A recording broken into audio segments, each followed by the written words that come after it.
Hello everyone, welcome to the channel just reasoning. कैसे हैं आप लोग? आई होप आप लोग अच्छे होंगे। और कैसे चल रही है आप लोग की पढ़ाई?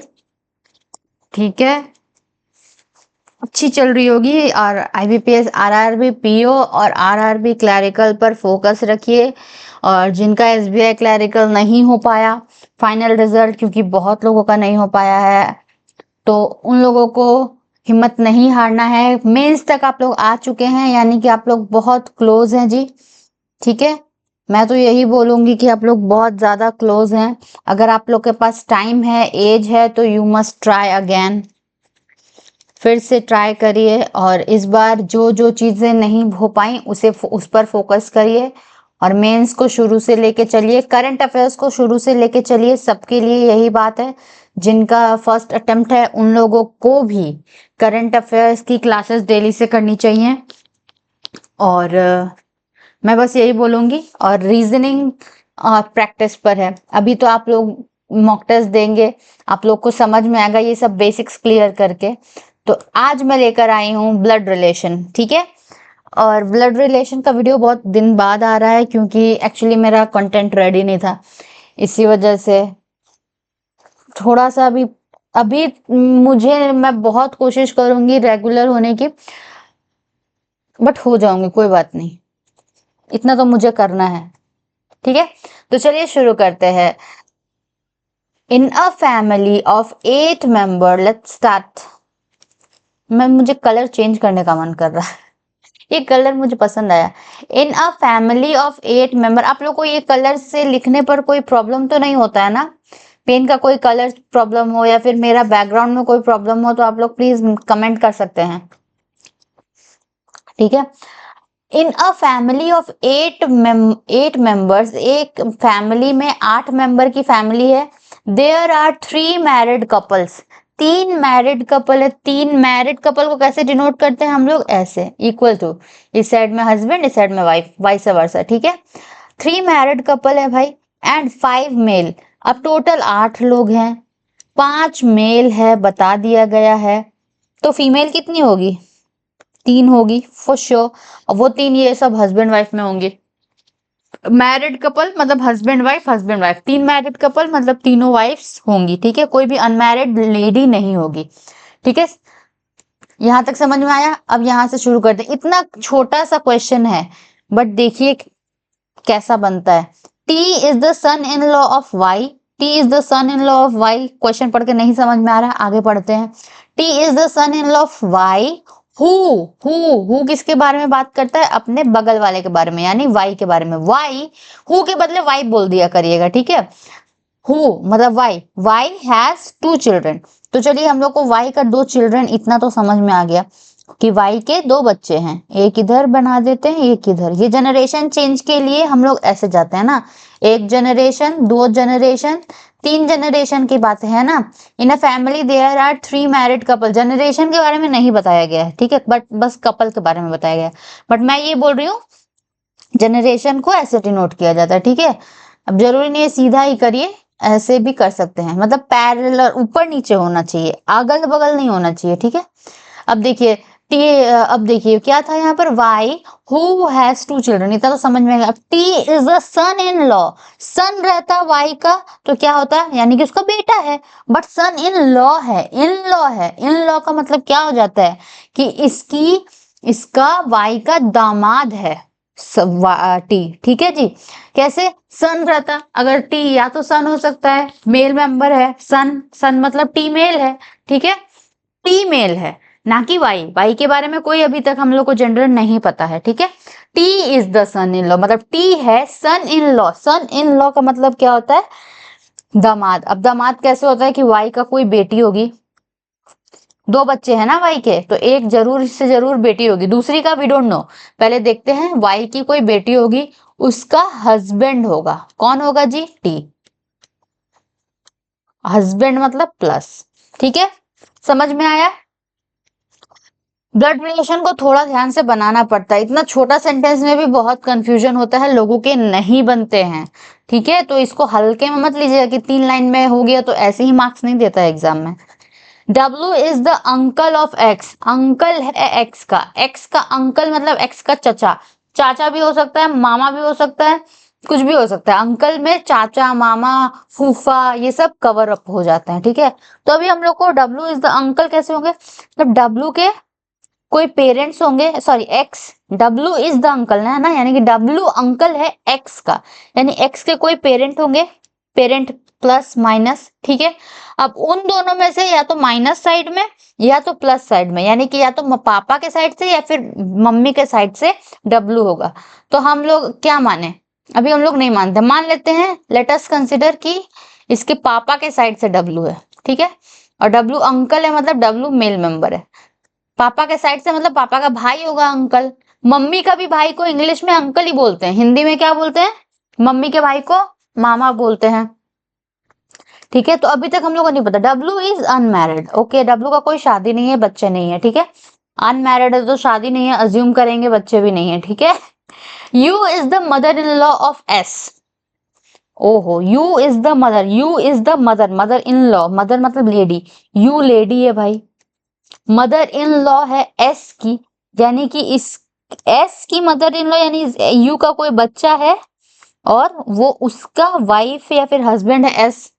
कौन है एस नहीं पता मुझे, मेल है फीमेल है वी डोंट नो, अभी तक कुछ बोला एस के बारे में नहीं। एंड किसको डिनोट करता है, एस को या फिर हु, यू को, सोच के बताइएगा।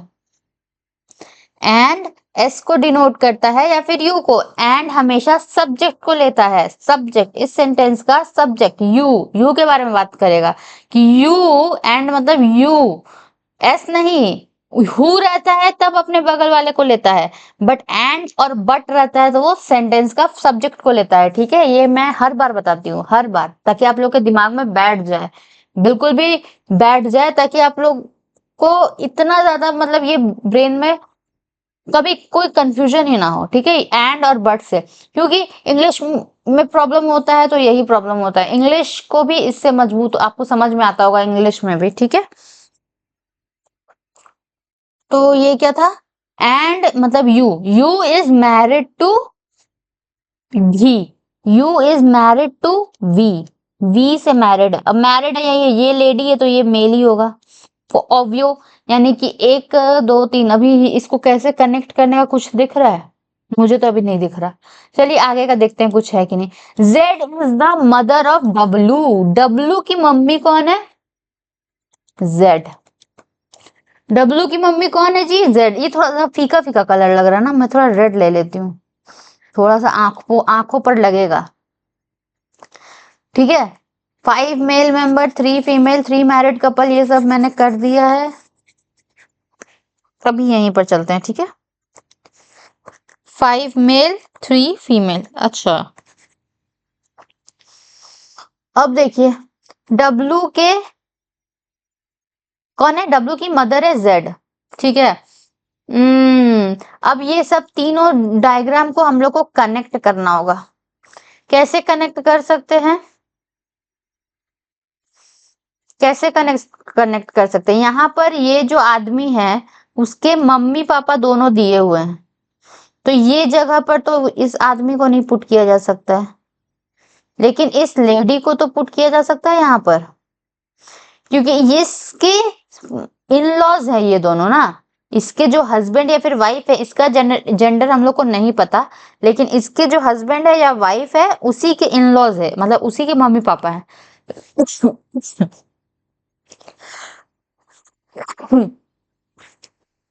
यानी कि हम लोग चलिए पुट करके देखते हैं, इसको यहाँ पुट करके देखते हैं कि एस यहाँ पर है, और तो एस यहाँ पर है, यानी कि एस का हस्बैंड है ये और एस लेडी है, तो ये इन लॉज की फैमिली आ गई, यानी कि एस के इन लॉज है, यानी टी के पापा खुद के हैं, यू और वी, ठीक है, इतना समझ में आया।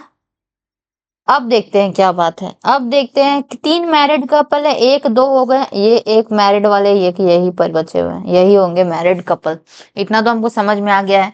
और यहाँ पर मैरिड कपल कैसे आ सकता है, 8 लोगों की फैमिली कितनी पूरी हो चुकी है जी, 1 2 3 4 5 पूरी हो चुकी है। अब ये हस्बैंड या फिर वाइफ है वी डोंट नो, बट यहाँ देखिए डब्लू का मम्मी है ये, अब W को हम T का भाई माने थे, लेकिन T का अगर भाई मानेंगे, अगर T का भाई मानेंगे W को, तो यहाँ पर तो W की मम्मी Z है, लेकिन यहाँ पर तो W की मम्मी U आएगी, है ना। T को का भाई अगर हम अंकल के रूप में मानते हैं W को, पैटर्नल अंकल के रूप में, तो यहाँ पर U होगी मम्मी, लेकिन क्वेश्चन में तो W की मम्मी Z है, तो यानी कि हम लोग पैटर्नल साइड से अंकल नहीं मान सकते हैं, ठीक है। तब हम लोग पैटर्नल साइड से अंकल नहीं मानेंगे तो मैटरनल देख के देख लेते हैं। पैटर्नल साइड से ये अंकल नहीं है, हमारा ये अजम्पशन गलत था। पापा की तरफ से नहीं है, चाचा नहीं है, मामा तो हो सकते हैं। मामा बना के देखते हैं इसको, मामा बनाते हैं W। ये दोनों भाई बहन है, इसके 2 बच्चे तो थे ही, तो ये ऐसे कर देते हैं, इसके 2 बच्चे थे ना, W मेल है, और W की मम्मी कौन है, Z W की मम्मी है, मेल है, फीमेल है, तो ये कौन हो जाएगा, मेल हो जाएगा। ये अंकल था, यानी इन दोनों का बच्चा होगा, कौन होगा, X इनका बच्चा होगा, ठीक है। आई होप इतना समझ में आया होगा, क्योंकि W तो अनमैरिड है, W का बच्चा हो नहीं सकता है, मतलब है नहीं क्वेश्चन में, तो बस यही बचा। एक हस्बैंड वाइफ है S और T, उसके मम्मी पापा, दोनों के मम्मी पापा हैं, और S का एक भाई भी है, और S का एक बच्चा भी है, ठीक है। इतना समझ में आया। नेक्स्ट अप ये है कि मेल मेंबर है कि फीमेल, देख लेते हैं। टोटल नंबर ऑफ मेल्स कितने हैं, 5। अच्छा हाँ 5 कितने हो चुके हैं यहाँ पर, 1 2 3 4 हो चुके हैं। तो बचा हुआ जो X का जेंडर क्वेश्चन में नहीं दिया हुआ है, बट हम लोग को पता चल गया कि प्लस ही होगा। क्यों होगा, क्योंकि नंबर ऑफ मेल और फीमेल पता करना पड़ेगा। 1 2 3 तीनों मैरिड कपल में 3 वाइफ हो चुकी है, लेडी हो चुकी है, तो बचे हुए को मेल ही बोलेंगे। तो इस तरह से ये हमारा बनके तैयार है। अब हम क्वेश्चन की तरफ जाते हैं। How S related to V, S related to V को कैसे पढ़ते हैं, मैंने बताया है। S कौन है V का, ऐसे पढ़ेंगे, ठीक है, हमेशा। S कौन है, S कौन है, S का कौन है, V का कौन है भाई, V का S, V का कोई बेटा है और बेटा की वाइफ है S, यानी कि V की कौन लगी, डॉटर इन लॉ। डॉटर होती तो फिर ये T की बहन होती, बट इन लॉ हो गई, यानी कि वो दूसरी फैमिली वाली होगी, डॉटर इन लॉ, ठीक है। Who among the following is mother of W, question में ये दिया हुआ है, Z is the mother of W, free में नंबर, क्वेश्चन कुछ और होना चाहिए था यहाँ पर, ठीक है। How W related to T, W related to T, W कौन है, T का कौन है, अगर खुद का भाई होता तो भाई होता, ब्रदर बोलते हैं, बट इनकी T की वाइफ का ब्रदर को हम लोग क्या बोल देते हैं, वाइफ के ब्रदर को ब्रदर इन लॉ, ठीक है, ब्रदर इन लॉ है। आंसर देखते हैं, 1 का C, उल्टा से देखते हैं, B सही है, A तो A और C, ठीक है। तो आप लोग को समझ में आया, कितना छोटा क्वेश्चन था, बट ये कितना ज्यादा, 2 कंडीशंस हो सकते थे, या तो मैटरनल साइड में अगर जो पापा के साइड से समझ के जो बनाता W को, तो वो तो गलत ही हो जाता, फिर वो क्वेश्चन स्किप करना पड़ता। बट पॉसिबिलिटी आप लोग देख सकते हैं, अंकल में, अंकल मामा को भी अंकल बोला जाता है, पापा को भी, पापा बोलते हैं, चाचा को भी अंकल बोला जाता है, इवन फूफा जी होते हैं ना, मौसा जी, उन लोगों को भी अंकल ही बोला जाता है। बच्चों के लिए सब अंकल ही होते हैं इंग्लिश में, ठीक है। तो ये सब पॉसिबिलिटीज होती है। आई होप आप लोगों को ये वीडियो अच्छा लगा हो, समझ में आया हो। अगर कोई भी डाउट हो रहा है क्वेश्चन से related, please feel free to comment, और मैं हर कमेंट का रिप्लाई करती हूँ। और डेली मेरे चैनल पर 2 वीडियोज आते हैं, और आप लोग को बहुत सारा कंटेंट देखने को मिलेगा, नया कंटेंट भी देखने को मिलेगा। थोड़ा सा मुझे समय दीजिए, और मैं डेली वीडियो अपलोड करती हूँ, आप लोगों को कंटेंट की कमी नहीं होगी। और thank you for watching. If you are a beginner, please like share subscribe to my channel, और कमेंट भी करिएगा कि आप लोगों को कैसा लग रहा है वीडियो। मुझे मोटिवेशन मिलता है, मैं मैं बहुत खुश हो जाती हूँ जब किसी का कमेंट आता है, और मैं देख के बहुत ज्यादा मुझे खुशी होती है और मुझे अच्छा लगता है। So thank you for watching.